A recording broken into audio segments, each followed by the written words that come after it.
Okay. Um, all right. So action items. We'll skip the ones for the folks that aren't here. Nate's still got some to dos. Number two is for Ben to promote the feedback form. I think that's. Let's see. Oh, that's right. So you did promote it on in the main forum, but I think you were still going to add it into the actual device pages on the device catalog. Is that right, Ben? So it's in all the. That's right. The last week when we met, can you guys hear me? Yeah. Okay. Last week when we had met, I had modeled including it in the template of the presentation, but hadn't put it in the hub. Since then, it's on every device page in the hub at the bottom. There's an icon and a link that goes to the forum. Excellent. Bob met with Nate and I this week to look over it, and I think it was really helpful to get his experience and insights about adding in some of the questions. So we went through all 4 sections, a review of the guide itself, the production, fabrication process, the assembly process, and then a review of the device itself. If you guys want to take that same link that's in the notes, the feedback about NIAP, take a look at it and see what you think. But I think we got to a point where Nate, Bob, and I were happy with it. And I think it's pretty cohesive. It covers, we used as a template, the 5 categories that we're reviewing all the devices on. That's not the right link, John. If you go up, the feedback about that. Okay. Maybe actually, I'm gonna share my screen for a second because I had some feedback today. Because I was working on adding in the new NIAP badges, and I actually found that I had a hard time, ironically, finding the NIAP documentation.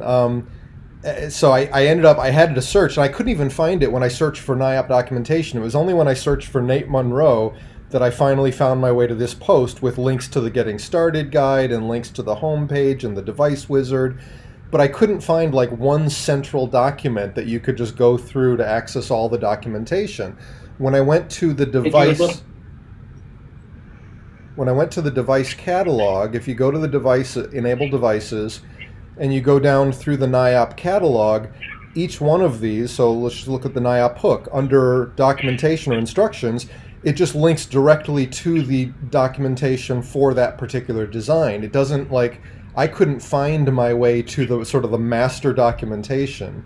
So I think that, again, we already tasked Nate with having an overview. So when you click on NIAP modules, notice that the page itself is empty. So you could have the NIAP modules page up top here, I think should basically be a duplicate of what he has here, introducing the Getting Started guide and the home page and the device wizard and all of that. I think we should put that right up top here on the NIAP modules page, and then link back to that, from the individual devices. Because I had a hard time finding my way to that overview documentation, like that Getting Started guide.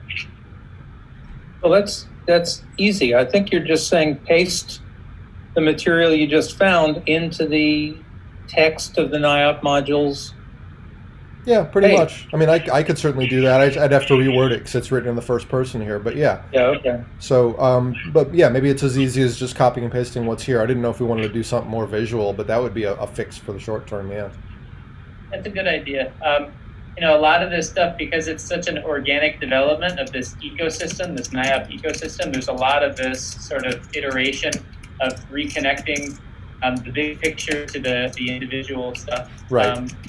But that's a good point. I think as we go through it, every time we go through the process, if we see a missing piece that helps to maintain that. Yeah. I just think I think Nate did so much great work in creating this, here's the overview of the system and here's how you get started, and here's where, and yet none of the actual devices link to that. They go straight to the documentation for that device. I think we want everyone to start on the Getting Started pages, and then move to the assembly documentation. So yeah, I'll paste that stuff into the top page there on the NIAP modules, and we'll see if that helps. Great. All right. I coined a phrase this week: the forester is not the best tour guide for the forest. Yeah, true. True. You need to have somebody who knows the trees. That's what we're here for. Okay. Something like that. So the that to-do item for Nate and I is done. Thanks to Bob for your help in navigating the trees from the forest in terms of the feedback guide. I think it came out good. I think. So you're talking about this one here, Ben? Number 3 you're saying is done? Yes. Okay. As a test, we had Ahmad fill it out. Ahmad's built something like 70 devices, and his feedback is really helpful in, he had a couple of small suggestions about things we could change in the form. I think the next step for us is going to be sending it to Everton and other people that have been involved in printing devices. Uh-huh. And maybe Sean, other people that have some familiarity with this, and then doing it publicly after that. Nice. Okay. Good progress. Let's see. Next one is about Nate talking to Sean. We'll skip that, and then we come to number 5, Bob finding a candidate for our video concierge session. Any new candidates, Bob? Well, we have 50% success. Okay. Let me explain. There were no domestic inquiries on the help desk, so Okay. no, nothing where we could go through a concierge intake. However, did have one come in internationally, I believe was Algeria, and through 6 different emails, I actually walked the person through creating the case. They were diligent, they did it, I checked EWC and gave them feedback, and they finally created the case, uploaded the photos, and we have a volunteer that has already been accepted. Well, that's good. So then through that process of exchanging emails, did you get a sense of where they got hung up and maybe had difficulty? I did. It was the photos, as usual. Okay. And what It was was the the specific photos. issue? Was it figuring out how to take the photos or how to upload them? Unfortunately, we didn't exchange enough information. It was things like, I can't upload them. Okay. It won't upload. Yeah. And Well, I and said, that's okay, it needs to be, try a JPEG format. right. I mean, I'm not a wizard with this stuff. Well, and so that's just it. I mean, some of think this is simple beyond the stuff, right? some of this is beyond the scope of Enable Web Central. Some of it is knowing how to use your phone and getting your photos Exactly. from your phone to your computer. And okay, But well, we did it, and interestingly, the volunteer was the newest Sequoia chapter in Georgia. oh, very nice. It was the repository. So Okay, good. all right. Well, so let's keep this as an open task. Let's keep looking for Definitely, somebody to do a video definitely. session with. Okay. But it's interesting. Most people domestically seem to be able to get through it. It's the Okay. international, and I wonder if it's language or just not familiarity. Well, that's an important insight if true. Well, If it holds up. I mean, let me share my screen again. I'll tell you, just this morning as I was going through and updating stats, I thought about one thing, which is, right now when you log into Enable Web Central, this is the screen you come to. You come to your device requests homepage.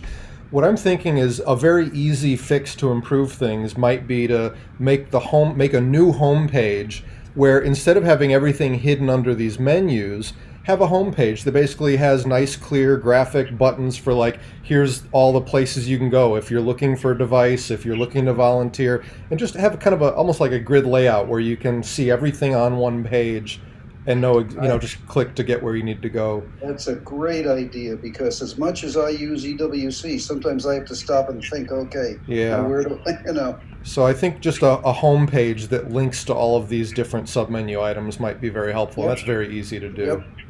Well, that's great. You should also point out that the select language button is available top right, That's right. and say something in simple language, which tells them that if they need help, how to get it. That's true. Yeah. Okay. Great. Stop sharing. Let me get my window adjusted here again.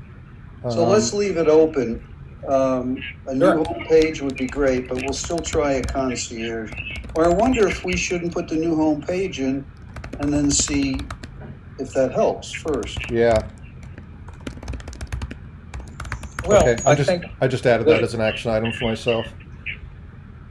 All right, good. I'll add that to our list for the development team.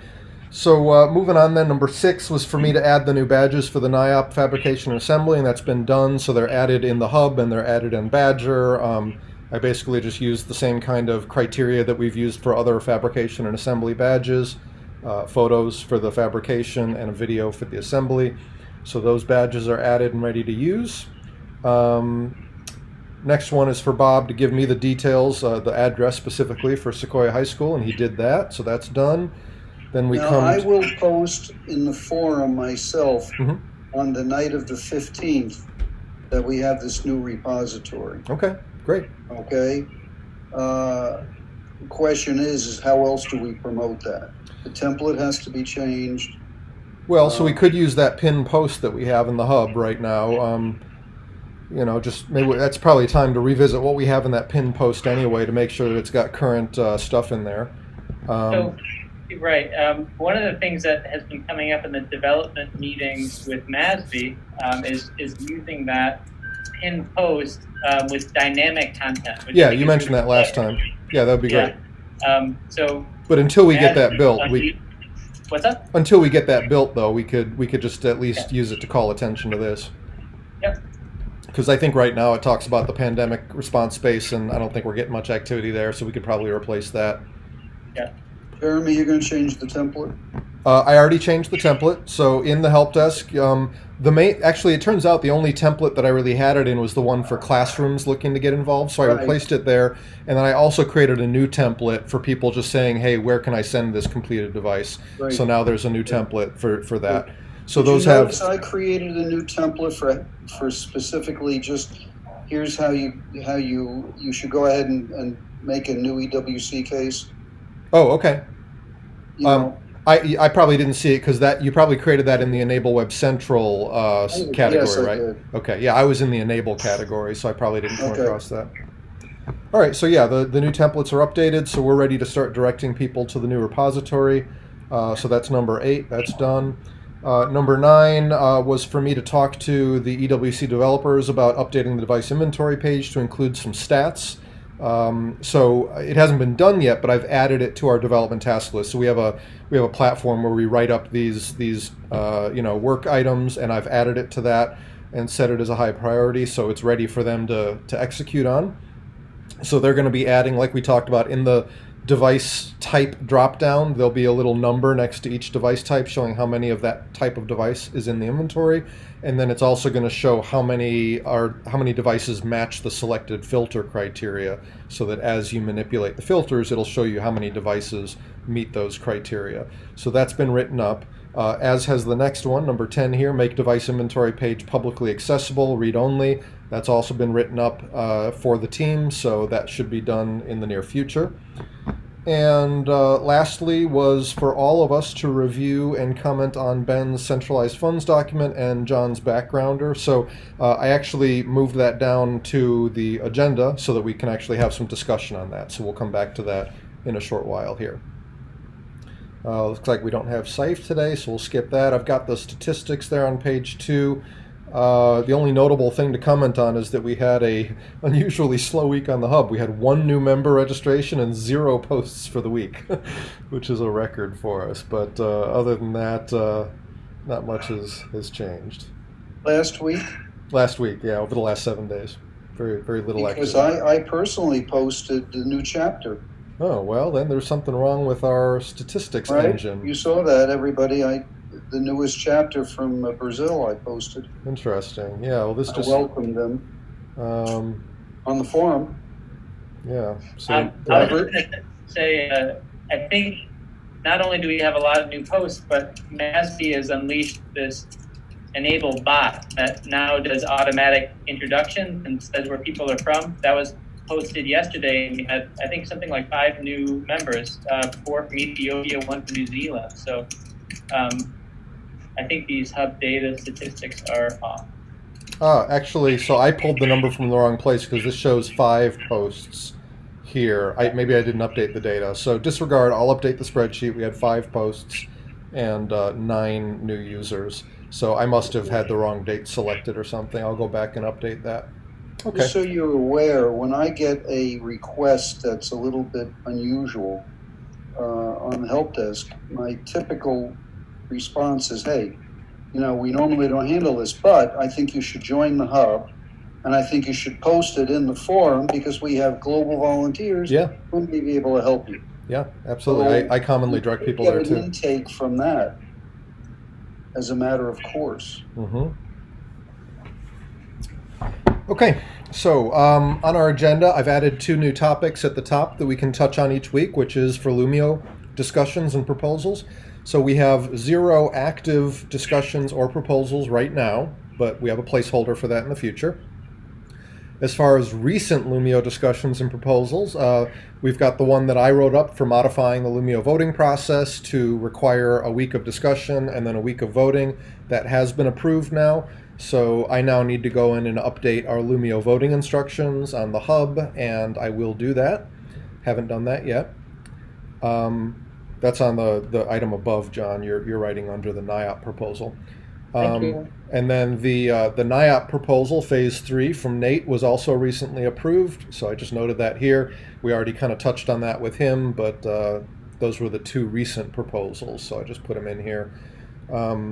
I don't know. Anybody have any questions or comments about the latest one? Well, for those who haven't been following closely, the proposal that passed this week now institutionalizes a best practice, which is to start a discussion about a possible proposal and let it percolate and drum up conversation for a week before actually writing a proposal. That's right. During that period, that topic will be an active Lumio discussion or proposal, and it will be discussed here in SPC, hopefully with the proposer That's right. present and making a presentation. That's right. I think in that light, today the discussion we're going to have about the micro grant is our pre-proposal discussion. I'll put together a document for the proposal after this, but I think this is our time to try out this model. That's good. Although, just to be clear, I think to qualify as meeting the requirements we've agreed on here, we need to actually write it up in Lumio and have a discussion thread going for a week there. So discussing it today is certainly fine, but I still think we want to have it written up as a discussion thread before we start the proposal. Because that's the new rule, dude. That's right. Well, but it's both. It sounds good. I think we're on to something. That's Okay. right. Here we go. Good deal. Okay, so next topic, e-NABLECon 2020. We've had some discussions recently. We had, kind of been going in the direction of just skipping it this year in light of the pandemic, but now it seems to be back on the radar as Maria is apparently planning a virtual e-NABLECon to be held October 10th through the 12th, and then also continuing into the 2 weeks following. We don't have a lot of detail yet on individual sessions or speakers or any of that, but she says that will be coming soon. So we hope to get a web page that lists out the schedule and sign-up instructions and all that. Once we have that web page, we will promote that through the hub and through our email newsletter. Only a month away. That's correct. That's correct. But we don't have the details yet. We just found out about that this week. If we get the details, we'll promote it. That's all I can say. Sessions are going to be recorded, and captions are apparently going to be translated into multiple languages. At least that's the plan. We also had a call this week with a group in Brazil that Everton is working with, and I'm sorry I couldn't remember the name. I don't know if you do, John. But this is a group that is loosely affiliated. They have some compatible goals and mission in terms of what they focus on. And so we actually have some e-NABLE related sessions that will be occurring as part of this virtual conference. So their conference is going to be in December. They already have apparently 5 e-NABLE related sessions planned. I know that Maria talked about getting them a 6th, and John talked about getting them one, so there might be 7 or more e-NABLE related sessions, which may or may not be broken out into a separate e-NABLE track.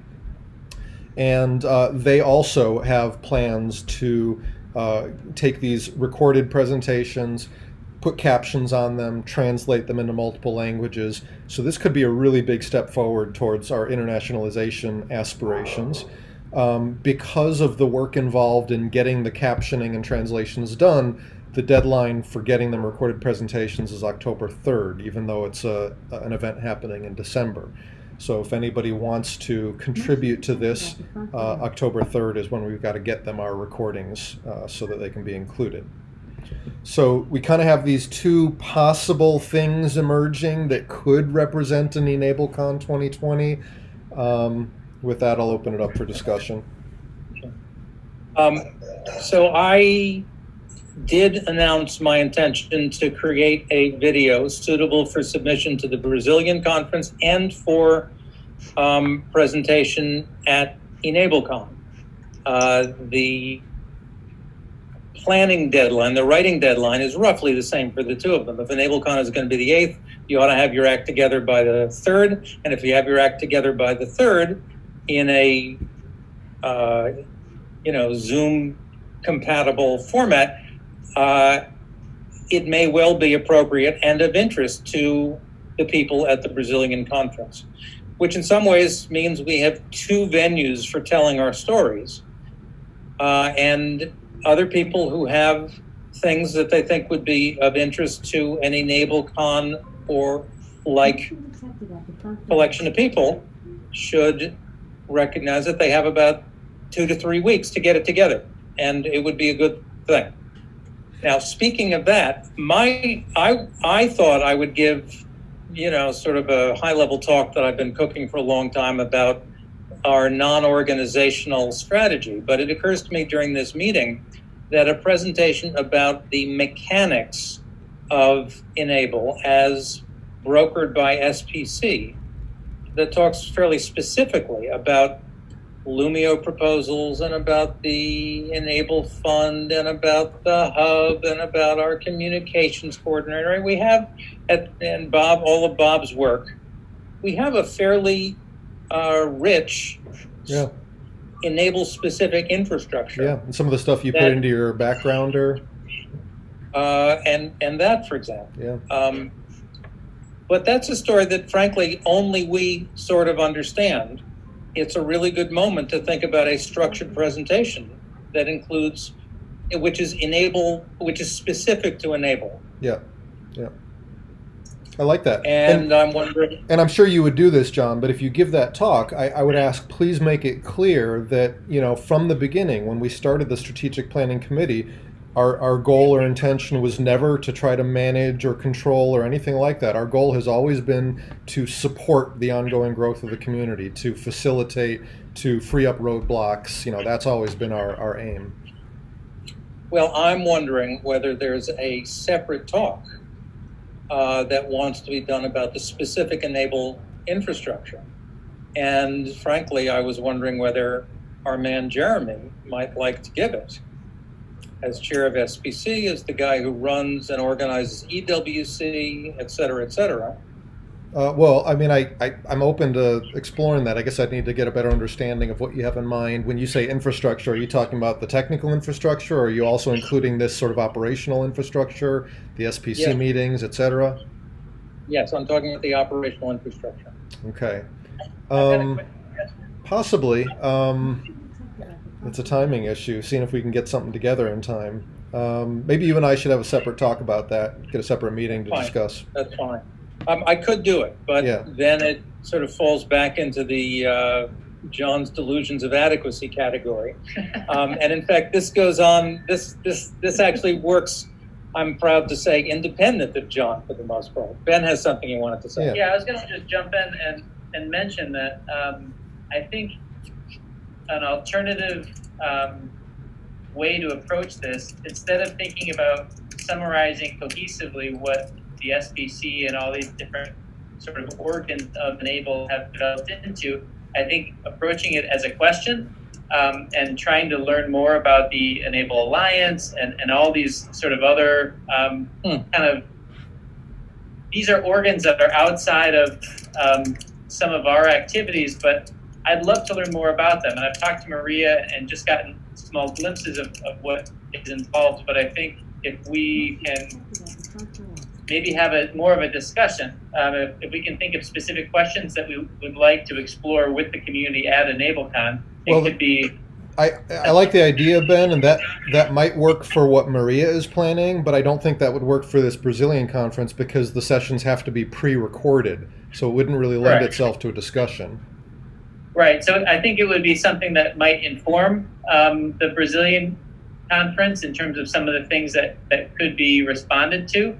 But I think, it's different in different countries too. I mean, there's sort of these regional structures. In Europe, there's sort of different hubs that are involved in organizing things.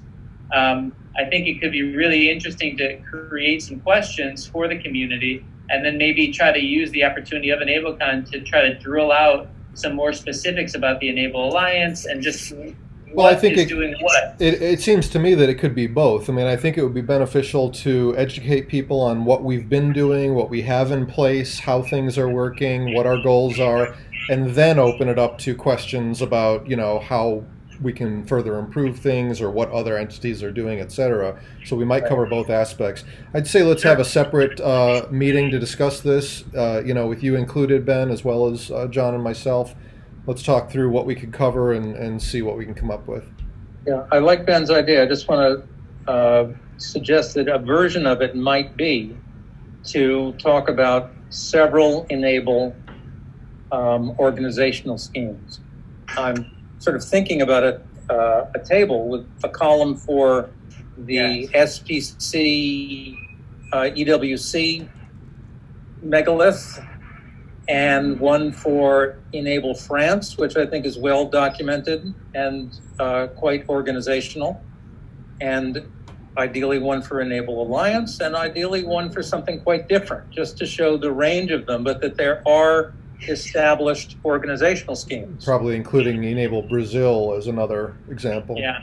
Nice idea. Yeah. They're super organized. And I think some of the things that are shared responsibilities between each of these sort of networks, including, fundraising, including how many individual chapters are we involved with each. I think it does begin to shine light on how things are working in parallel and what, maybe could be considered in terms of larger collaborations between these networks. Yeah, I mean, I think that's the idea. What's nice about doing like a table layout like John suggested is it gives us the opportunity to kind of do a comparative gap assessment and look at what each of these entities is doing that some of the others might not be doing, and what are they doing that we're not doing, and kind of borrow from each other. And for a presentation, it doesn't have to be comprehensive. They can say, here are some interesting examples, and then it would advance our understanding. So I think that's a great plan that will be pursued in a further meeting to be scheduled by... You want me to schedule it?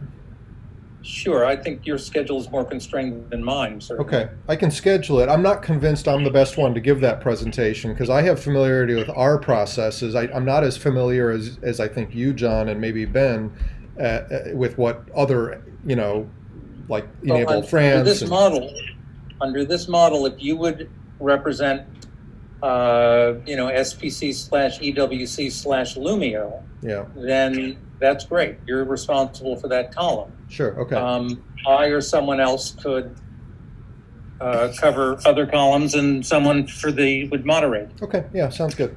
Beginning of a plan. Yeah, sounds good. I'll schedule up something for the three of us, and we'll see what we come up with. Okay, so any other comments or thoughts on EnableCon possibilities? Okay, moving on. Collection, QA, and distribution of devices. So we made good progress this week. Sequoia High School is all set up as a collection center. Bob documented some nice instructions, which I linked to here in the notes. Feel free to check them out. But I think they're all ready to go. And as Bob mentioned at the beginning of the call, he's already shipped off a box or boxes of devices to them. I think I'm going to do the same. I've got boxes of devices from some recent handathons here. I'm going to send them their way so that they can check them over, and we'll have a nice starting inventory. They're going to, after doing the QA checks to make sure the devices are good to go, they'll actually be adding those into the device inventory in e-NABLE Web Central so that they will be accessible. That device inventory is soon going to be publicly accessible, so we'll have a place we can point people to see that available inventory of devices. So thanks for taking care of that, Bob. All right, so that brings us to our discussion of a simplified funding process for mini grants. And I linked here to the centralized funds document that Ben put together, as well as the backgrounder document that John put together. And we can have some discussion about that.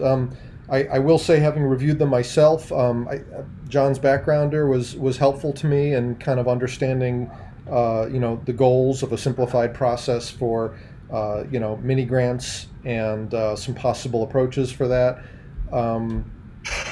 I think at this point, Ben, it might be helpful to have you kind of give us more of a description of what it is that you're proposing. Because I read through the centralized funds document, I still came away struggling a little bit to have a clear sense of, okay, what are we proposing here? So is that something you can sum up? Yep.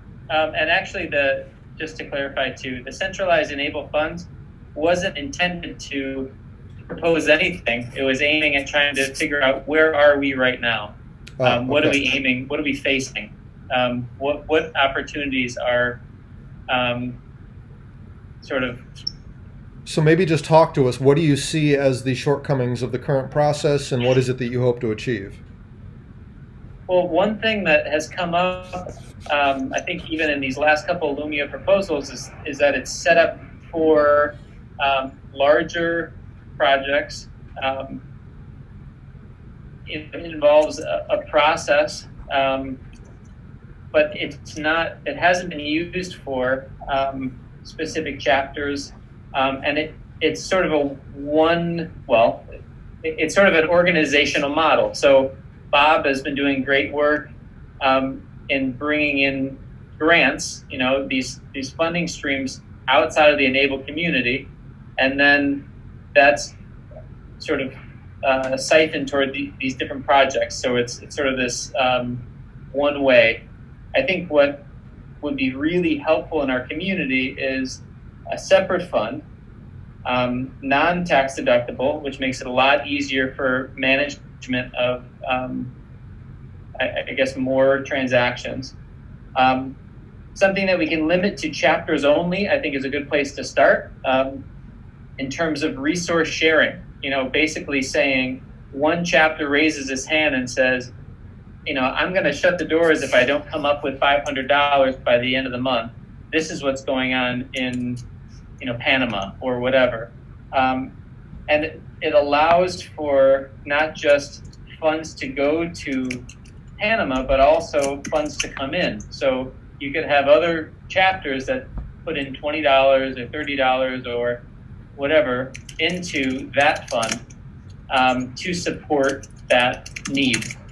So what we looked at is, maybe getting John's help to create a separate account.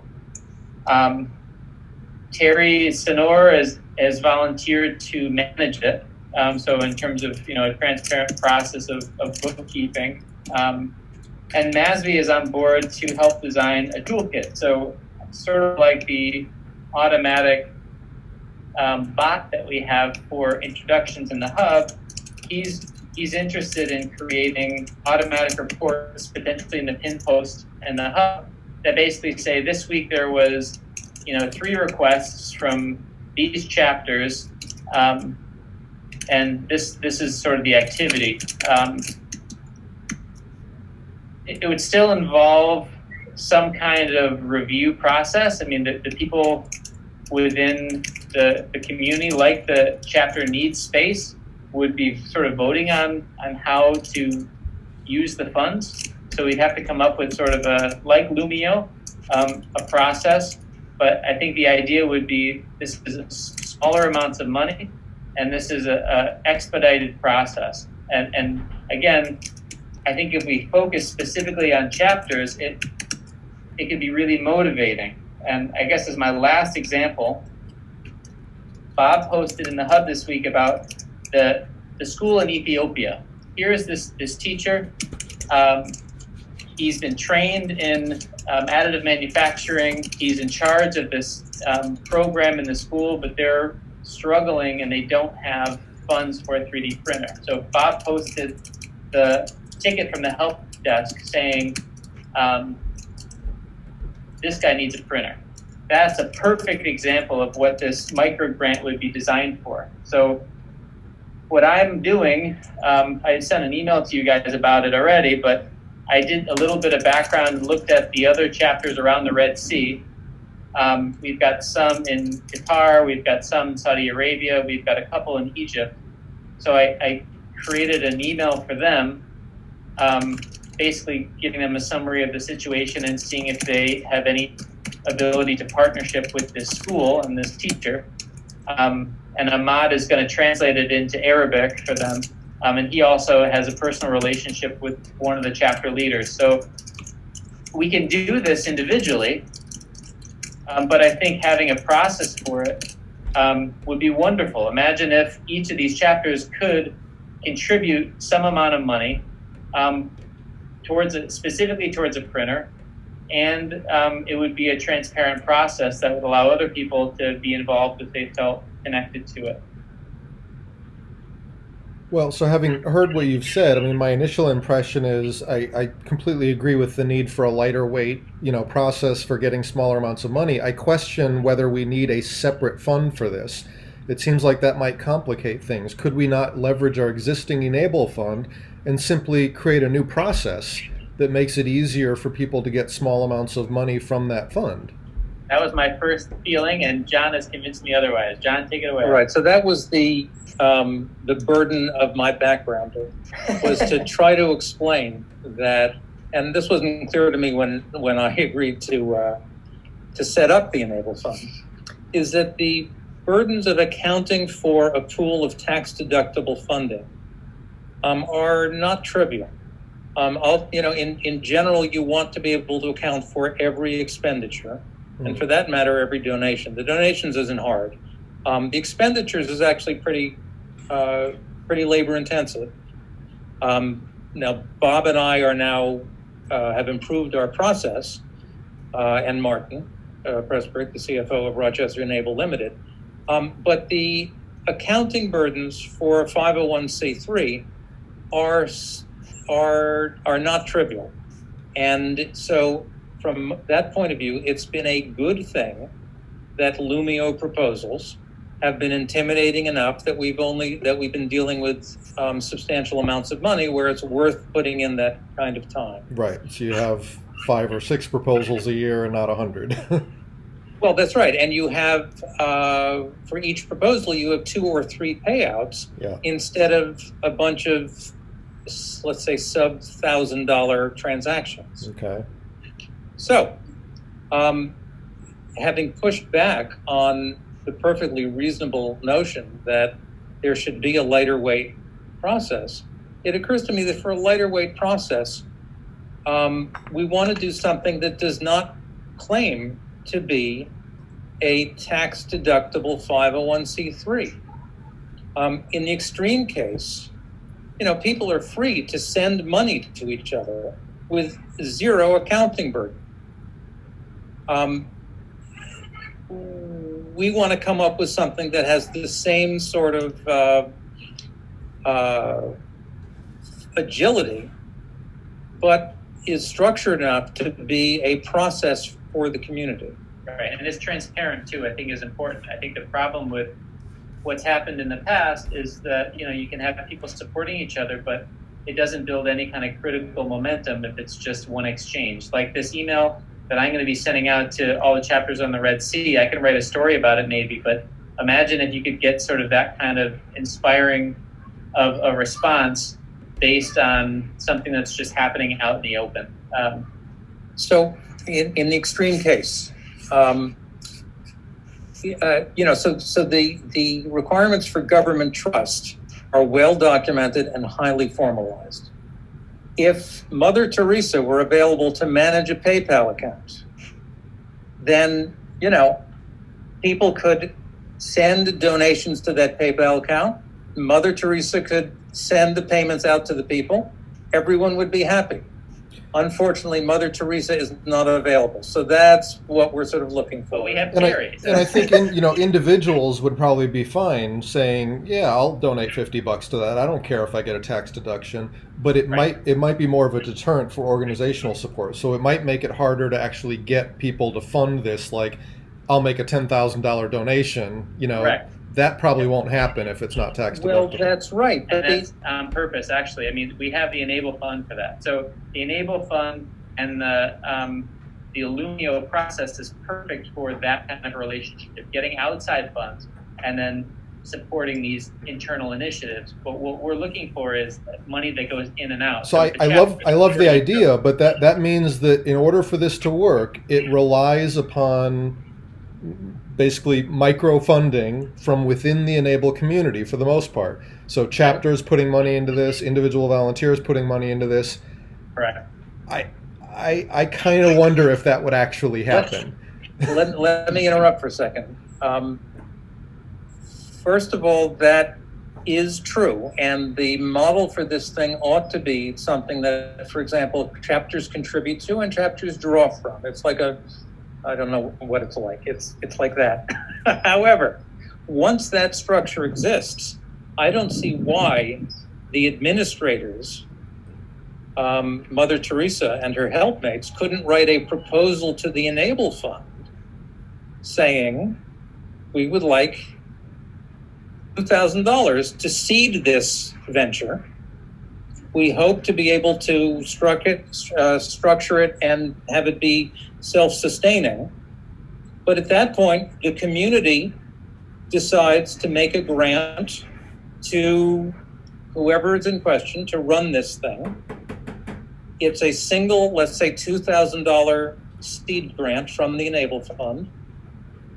And the details of that are handled by that group. Sure, we could certainly do that, but that would be kind of a one-time thing. I mean, when you look at the bigger picture on an ongoing basis, you want this thing to be sustainable. So you are coming back to wanting chapters and volunteers to contribute.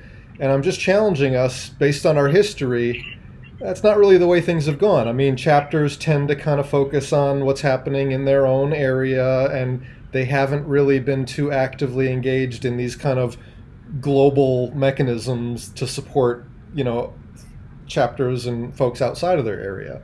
So I wonder if chapters that are already struggling, they already need help, are they going to just willingly open up a pocketbook and say, hey, let's contribute $100 to this fund for whoever might need it? I just question whether that's going to happen.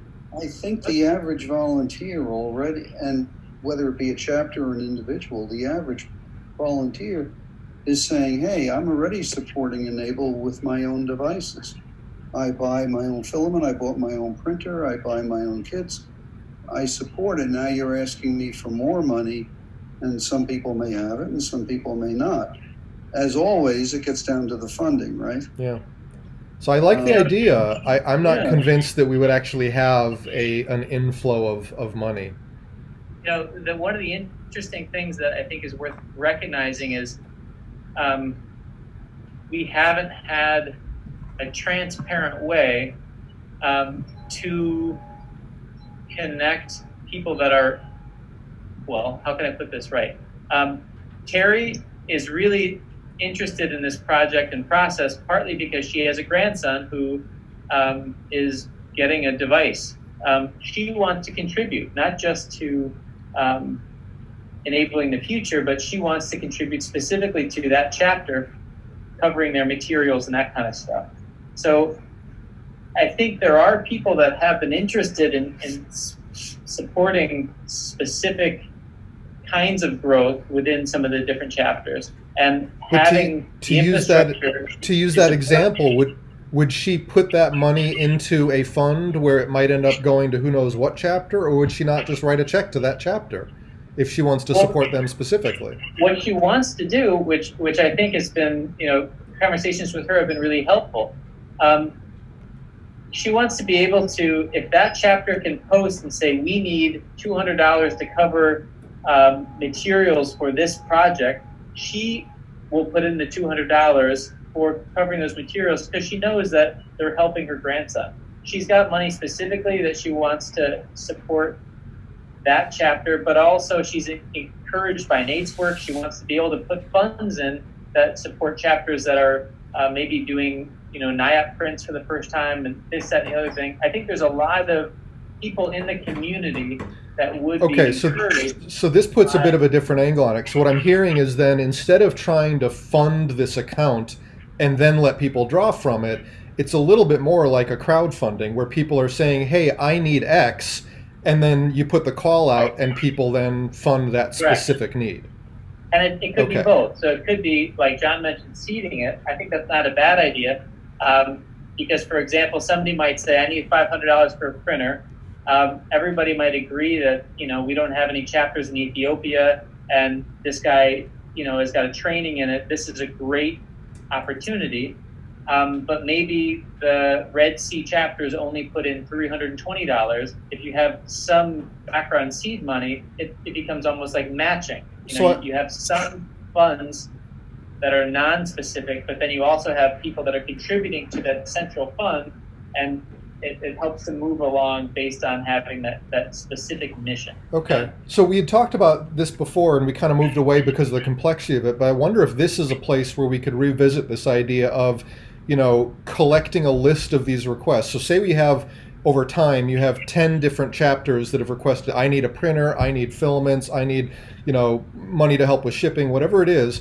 And we have a list of those saying these are the current needs and the amounts being requested. And anyone that wants to donate to this fund has the ability to choose how much they want to go to each one of those requests. Well, and I think we can have some of that to bring people in, but I think the money that comes in doesn't necessarily need to be earmarked. So we could bring in money for each of those projects to this new fund. And then the ones that are approved, even if they get more money that come in based on that need, that extra money could go to some of the that's other... where it gets a little tricky though, right? I mean, if we make it so that people can donate and choose which of these requests they want their money to go to, that's easy. We know exactly where that money goes.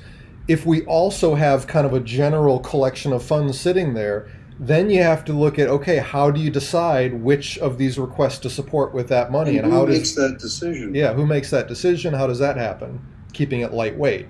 Well, so once upon a time, we did post in the hub an idea that we would just have a discussion in a hub channel for a specific microfunding request, and when consensus was achieved, it would be done. If that works, great. And it might work if you had an administrator who was trustworthy and a process that was open and money that was moving around. But I think Jeremy's, so I've got two things I want to say. One is, I think Jeremy's point is a really good one. If we had, when people made a donation, they could also target their donation. Among the possible targets would be the micro grant fund. Let me finish. All right. I think in many cases, the burden on the administration of the micro grant fund would be eliminated because people wouldn't choose to give it to the fund directly. And in the cases where it was, well, the micro grant fund has to figure out how to do it in such a way that people will continue to be interested in going to the micro grant fund. So I think that's a step forward in thinking about the process, even though Ben disagrees. All right, I have a second point, but Ben, you want to disagree? Yeah, I'll be really quick, but I think if we can have a shared pot that is this new fund, I think it could make it a lot easier for, if something's approved for a certain amount of money, that's what they get. The problem is if somebody has this need and then you get a lot more money, did they get more money? If they get not the full amount, do you just give them less? I think... Well, here's a possibility, guys. I would challenge us to say maybe we don't want this to be a fund that has money sitting in it unallocated. Maybe the way to do this is to say that you cannot donate to this fund without allocating it to a specific request. So that the first request might be from a chapter that needs a printer. They need $300 for that. I could donate $300, but you can't donate more than the requests that are there. And that way you never have this challenge of figuring out where funds go. I mean, we're not going to have a problem with having enough requests. If you reach out to the community and figure out what and invite people to submit these requests, and you end up with a starting list of, say, 10 requests, totaling several $1,000s, I don't know that there's any reason to invite people to donate money to the general fund. You could say, donate money, choose where you want that money to go, end of story, and that way it's always allocated to a specific request. There's something that seems like it could be potentially limiting in that process, because those are puzzle pieces that need to fit together perfectly. And I think the reality is going to be, some things are going to be short and some things are going to get a lot more attention. I think if the whole purpose of this, and again, I think the container of this sub-community project for funding is chapters. And I think that's actually something that MASB and I have really aligned on in terms of the vision is it has to be an established chapter to start. So that now a volunteer could contribute money, but the people that can ask for money have to be an established chapter. So this guy in Ethiopia would have to be an established chapter. I think the people that would be able to vote on this would have to be established chapters as well, or involved with this established chapter. Having the chapters be able to share funds between each other, I think could be a really wonderful way for sort of growth in key areas. And again, I think the less if it's specific, you can give money to this specific project. I think it becomes a little less of kind of a shared fund resource and more of a sort of direct crowdfunding that's transparent. But Ben, I just have to point out, I mean, this, not to make this personal, but I'm pretty confident that I have donated more out-of-pocket money to the e-NABLE community than any chapter in the world. I mean, tens of thousands of dollars, that I have not requested reimbursement for. I'm not sure why I should be disqualified from a process just because I'm not part of a chapter. That's a good point. Just throwing that out there. Yeah, and that's something we're considering too. I mean, I guess talking with MASB, it was really exciting to look at, his process coming up with the audits, which sort of, that ties into this process. If we can have this audit system also be connected to this fund sharing, I think the first step, again, I don't think this is the goal, but the first step is focusing on chapters, and then growing from that seems like a way to kind of limit the scope and figure out what's working and not working, and then opening up the floodgates. So I think this is a good and helpful discussion, and clearly it's not cooked. We're just doing the work, so that's fine. So I had two fingers up because I had two different points. One is, Jeremy, I'm not sure that if you say, let's not have a micro grant fund, you're going to have to write some specific text to prevent people from proposing a micro grant to create a general micro grant fund. The point is, it's something someone could say, hey, I think we need one of these. I want to do it. I want a micro grant of $500, and I'll use it to do something according to this process. I don't think that's a bad thing. I think that people can say, let's give it a try. I'm going to put $10 into this micro grant fund, or not. That's fine. All I'm saying is, look, we know we have needs. If you started this initiative with a list of, say, 10 requests, I see no reason not to invite those people to contribute their $10 and pick a request to support with that $10. Well, that's true, but Ben believes, and he may be right, that having a discretionary operational pool or something of not pre-specified funds may be valuable. It may not be, in which case we should argue that it isn't, and we should refuse to put money into it. But you may be right.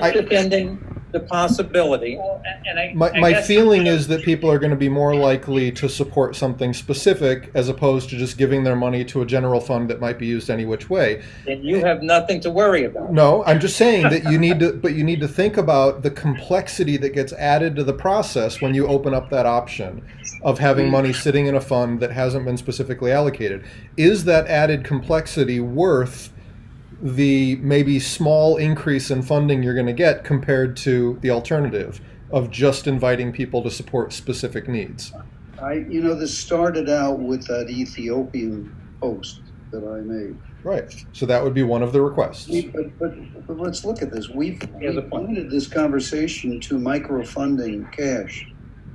I think Ethiopia would take a donation of an unused, or I mean a 3D printer that somebody isn't using. Oh, absolutely. And I think that should be part of this.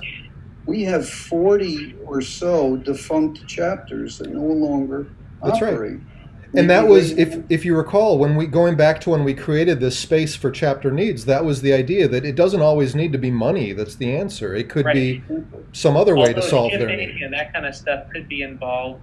And I think just to sort of agree with the argument and the counter argument that we're making here, I see what we're talking about as two parts of the same process. So I just imagine that if you imagine water, going through a system, it goes through a shared pool to get to some of these specific projects. And it's not something that I think having that shared pool just makes it really clear that all this stuff is connected. But I don't see it as one or the other. I see it as just sort of a riverway of shared funds that we're basically trying to, channel. I think I agree with you. I think Jeremy doesn't agree with you. It's not that I don't agree. The devil is going to be in the details, and we're not to the detail level. The devil's going to be in the details. And I always, I'm always hesitant when it comes to complexity because complexity stands in the way of making things work. I think you need to keep it simple so that people will adopt it. You need to make it easy to understand, easy to work with. That's all I'm proposing. That's a great point. That's right. No, I'm with you.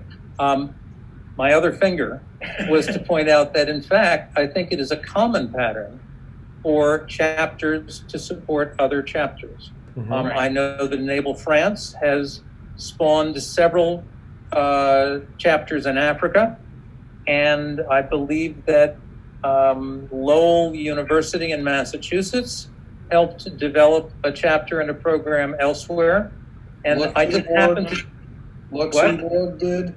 Everton was. There's a lot of this that's happening already organically. Right. That's a great recognition. And it's all under the radar. This might be a way of trying to surface it, which brings me to my third finger, which is that another parameter that we're still arguing over is to what extent should it be related to or restricted to chapters? Again, I don't think we need to settle that right now. I think it's clear that there are pros and cons, but one of the relevant issues is that if we can structure this so one of its functions is to encourage and document chapter alliances, that also would be a really good thing. Right. And I think the support of this kind of a system to these audits would be incredible. I mean, obviously, let's say Ethiopia gets a printer. Let's say the fund that we're imagining covers the shipping. Some chapter somewhere in Central Asia has a printer. They're going to send it, but they get the funds covered through this to do the shipping. What is the return from this new chapter in Ethiopia? And I think trying to figure out, what would be an even trade. What do we need back from them? In terms of documentation, there would be a process. So trying to think about what is the return? If you get some support, what do you give back? And I think what Masvi and I were aligning on is this idea of you get back some, not just a story, but a report. You get back some activity. And that could be a really wonderful way of beginning to within the community encourage this kind of reporting and this kind of transparency. Well, to mention, to repeat what Jeremy said, we're talking about a piece of infrastructure that has to be developed and monitored and managed. And it can't be the same people doing it all the time. Right. Well, I will note that it's after the hour. Yeah, I mean, it's been a good I- discussion. I think somebody needs to write something up with some details. I think that's right. I think we're in a good position now to open probably a more than 1 week Lumio discussion Yeah, to flesh this out and see what emerges. yeah, sounds good. Yep. Hi, Everton. Hey guys, how are you? Good. Hello. Just about to wrap up. Yeah, I saw. We were expecting the meeting to start at 1 p.m. here in Brazil. But it was 12 p.m. In fact, we messed up the time. Oh, okay. Well, hopefully we'll catch you next time. Okay, guys. Have a good Hope day, you guys are everybody. okay. And Hey, Bob. Okay. See you all next week. Yeah. Bye-bye. Thank you. Bye-bye. Bye, everybody.